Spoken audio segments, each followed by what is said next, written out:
Assalamualaikum warahmatullahi wabarakatuh. Hai teman-teman, berjumpa lagi di video selanjutnya. Keberadaan mobil SMK merupakan tanda tanya besar bagi warga Indonesia. Apakah wujud nyata dari prestasi bangsa ataupun hanyalah fenomena semata yang masih diragukan kebenarannya? Bahkan masih ada saja yang mengaitkannya dengan politik pemilihan presiden. Sebenarnya, kenapa mobil SMK belum juga mengaspal di jalan raya? Namun sebelumnya, Anda bisa subscribe channel ini untuk mendapatkan informasi yang bermanfaat dan menarik lainnya. Jangan lupa juga untuk share video ini untuk memberikan informasi kepada semua orang. Sebenarnya, membuat mobil bukanlah perkara yang mudah. Butuh waktu bertahun-tahun untuk menyiapkan konsep mobil, fasilitas produksi, penjualan, hingga layanan purna jual. SMK memiliki sejarah berliku sebelum sampai pada titik sekarang. Bermula pada tahun 2007 silam, Sukiyat adalah namanya, seorang pemilik bengkel Kiat Motor asal Klaten, Jawa Tengah itulah yang menggagas produk SMK. Setelah melewati banyak perjalanan dengan mengeluarkan bermacam-macam prototipe, mobil SMK telah menarik minat wali kota Solo pada tahun 2012 silam. Saat itu mobil SMK Raja Wali dipilih untuk digunakan mobil dinas oleh wali kota Solo. Dan saat itu juga pesanan mobil SMK sangat meningkat. Agar dapat diproduksi secara massal, SMK perlu melewati serangkaian tahapan seperti uji kelayakan dari Kementerian Perhubungan. SMK harus menjalani tahapan uji emisi untuk mendapatkan sertifikat layak produksi.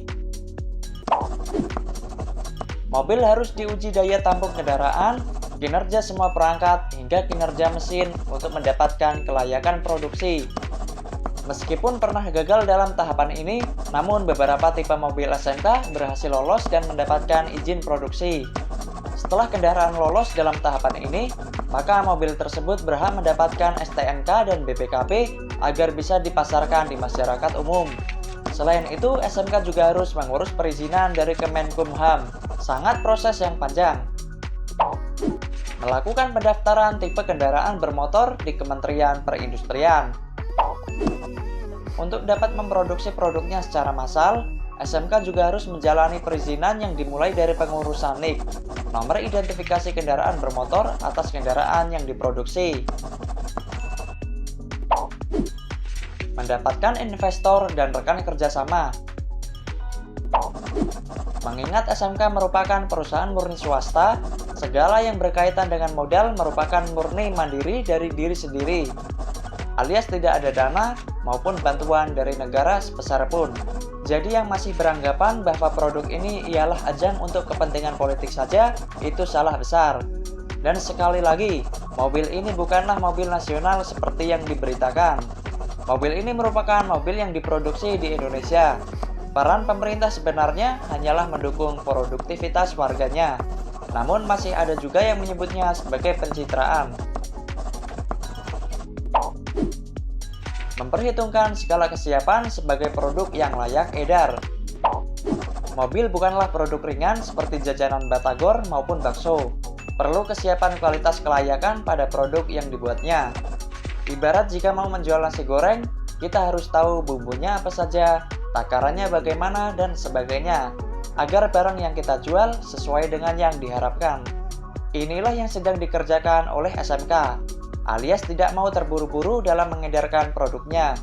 Perlu stabilisasi yang tinggi dalam membuat produk dengan jumlah massal. Memperhitungkan skema persaingan pasar dan layanan purna jual.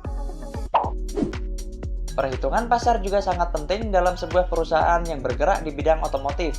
Mengingat banyaknya juga produsen mobil yang sudah memiliki nama dan tidak diragukan lagi akan perihal kualitasnya di tanah air. Contohnya saja negara sebelah seperti Malaysia dan Vietnam yang juga mengembangkan produk mobil lokal buatannya, mengaku kesulitan dalam memasarkannya.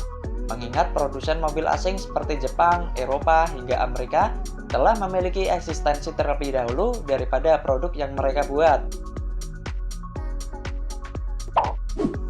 Mempertahankan konsistensi produktivitas. SMK itu perusahaan yang ingin berkaca di dunia internasional, tidak hanya di Indonesia saja.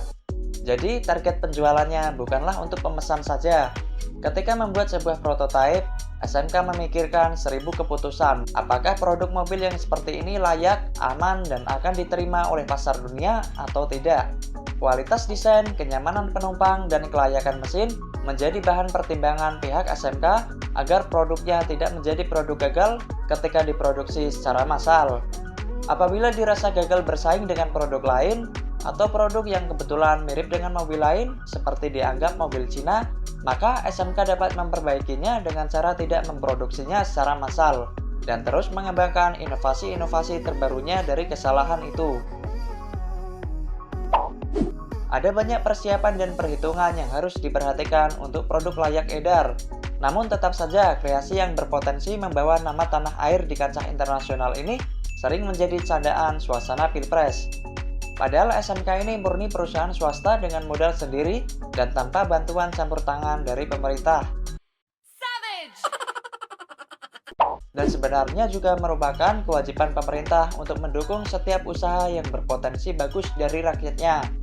Begitulah warga plus 62 terkadang lebih suka memperebutkan siapa yang lebih berkuasa antara macan dan singa, sedangkan negara lain sudah memikirkan bagaimana caranya agar manusia bisa terbang.